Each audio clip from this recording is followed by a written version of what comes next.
지난 10일 신동빈 롯데그룹 회장이 미국 셰일가스 혁명의 심장부인 루이지애나주 레이크 찰스에 3조 6,500억 원대의 투자를 단행했습니다.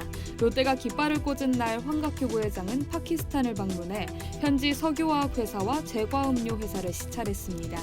대기업 그룹 총수와 2인자가 동시에 해외 사업 현장을 둘러보는 것은 이례적입니다.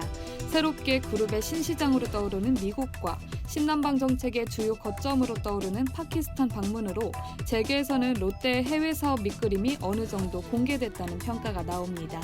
업계에서는 이런 그림의 배경에는 롯데가 중국 시장에서 더 이상 예전처럼 힘을 쓰지 못하기 때문이라는 평가가 나옵니다. 불과 3년 전까지만 해도 롯데 해외 사업의 중심축은 중국이었습니다. 2016년 롯데 해외 국가별 매출 비중을 보면 중국이 25%로 가장 높았습니다.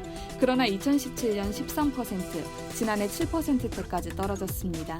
바로 2017년 사드 사태 때문인데요. 믿었던 중국 시장에서 엄청난 타격을 입은 것입니다. 재계는 사드로 인한 롯데의 전체 피해 규모가 약 2조 원에 달한다고 말하기도 했습니다. 마트와 백화점은 물론 음료 제과 공장도 적자가 늘면서 문을 닫거나 매각이 진행 중입니다. 대신 롯데는 동남아시아와 선진국 등으로 눈을 돌렸습니다. 지난해 롯데그룹의 해외 매출은 약 8조 9천억 원입니다. 국가별로 보면 말레이시아가 30%로 1위, 다음으로 인도네시아와 미국, 중국이 그 뒤를 이었습니다. 이 같은 변화를 겪으며 롯데 해외 매출은 지난해보다 7.2% 상승했습니다. 사드로 인한 충격을 시장 다각화 전략으로 이겨냈다고 볼 수 있는 점입니다. 특히 동남아 시장에서의 매출이 눈에 띕니다. 인도네시아와 말레이시아, 베트남, 필리핀에서의 매출 비중은 지난해 기준 60%에 육박합니다.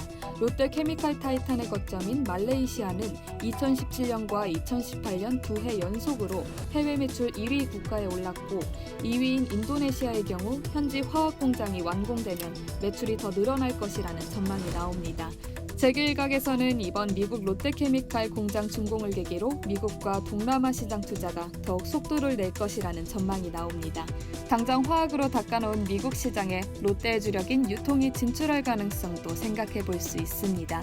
중국 사업 철수와 최근 금융계열사 매각, 그리고 롯데백화점을 담보로 한 리츠 등을 통해 유동성이 풍부해진 만큼 해외 M&A 빅딜 가능성도 높습니다.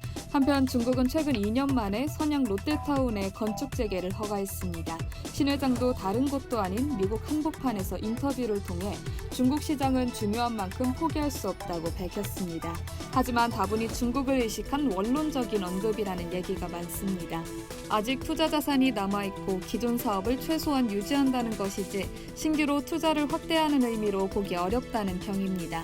새로운 시장에 눈을 돌린 롯데, 현재 면세점을 통해 오세아니아 지역까지 넘보며 글로벌 롯데를 향한 움직임에 가속이 붙고 있습니다. 이상 여의도튜브였습니다.